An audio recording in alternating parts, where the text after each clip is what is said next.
कि केंद्र सरकार ने दिल्ली का ऑक्सीजन का कोटा बढ़ा दिया है, लेकिन सर मैं आपसे हाथ जोड़ के प्रार्थना करता हूं कि इस बढ़े हुए ऑक्सीजन के कोटे को दिल्ली तक पहुंचाने में हमारी मदद करें। एक एस्टीमेट के हिसाब से दिल्ली को 700 टन ऑक्सीजन की ज़रूरत है। आपने हमारा कोटा 480 टन कर दिया, बहुत बहुत शुक्रिया। बढ़ाए हुए 480 टन में से भी केवल 350 टन ऑक्सीजन दिल्ली पहुंच पाई है।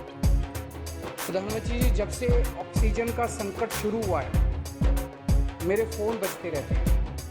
कभी कोई अस्पताल कहता है कि 3 घंटे की ऑक्सीजन बची है, कभी कोई अस्पताल कहता है कि 2 घंटे की ऑक्सीजन बची है।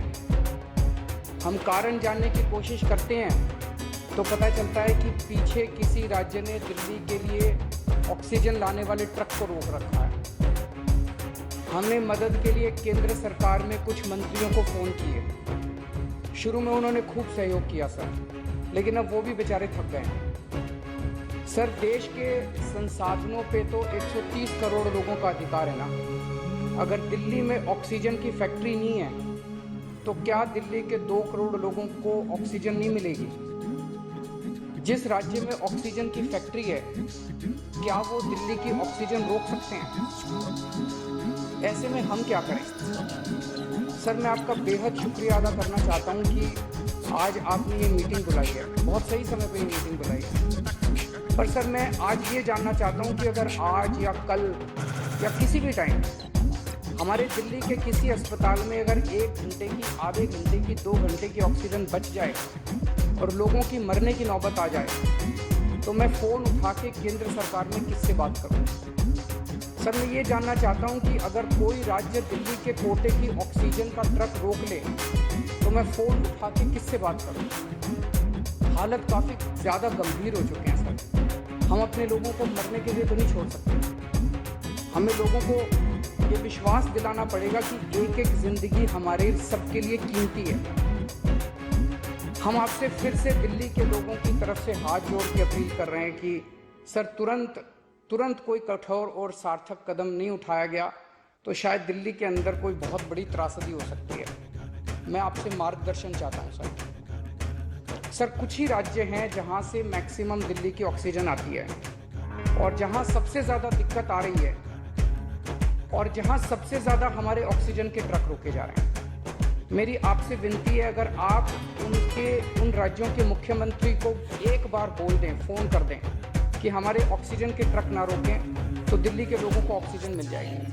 आपका एक फ़ोन ही बहुत है सर उनको। दिल्ली के 2 करोड़ लोगों की तरफ से मैं आज आपसे हाथ जोड़ के विनती कर रहा हूँ कि सर, आप हमारी मदद कर सकते हैं। आप कृपया हमारी मदद कीजिए और अस्पताल में लोगों को ताकि ऑक्सीजन मिल जाए।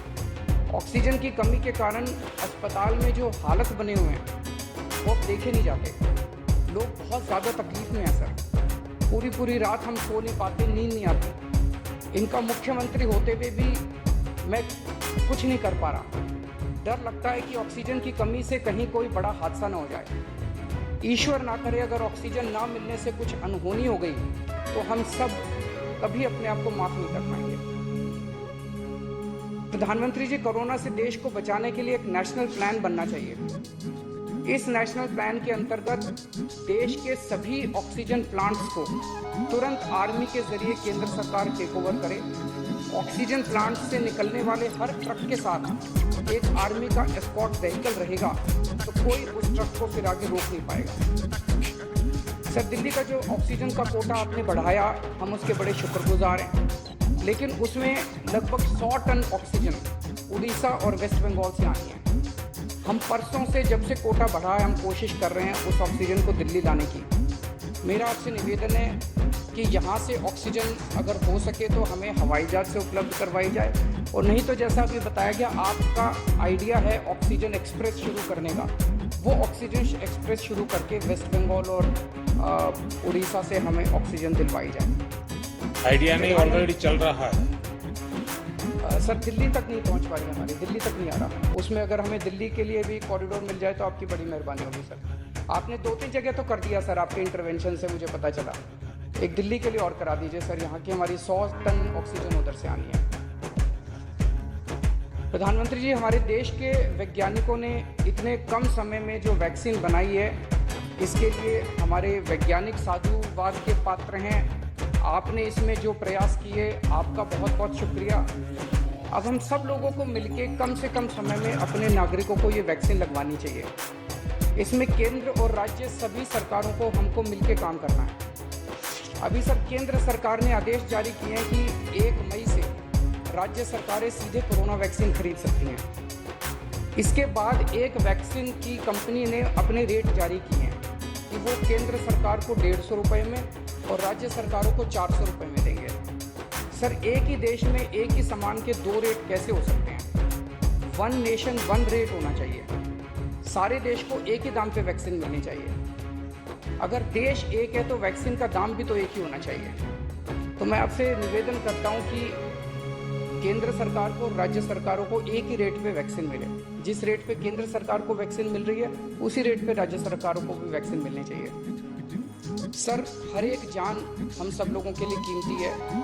हमें ये एहसास हर भारतीय को इस वक्त कराना होगा। इसलिए मेरा मानना है कि देश में सबको दवाई, सबको वैक्सीन और सबको ऑक्सीजन मिलनी चाहिए, और बिना किसी विवाद और बिना किसी रुकावट के ये मिलनी चाहिए। मेरा विश्वास है देश में अगर कोरोना के खिलाफ एक नेशनल प्लान होगा तो हम सभी राज्य सरकारें और केंद्र सरकार मिलके इस दिशा में काम करेंगे। सर, कोरोना की वजह से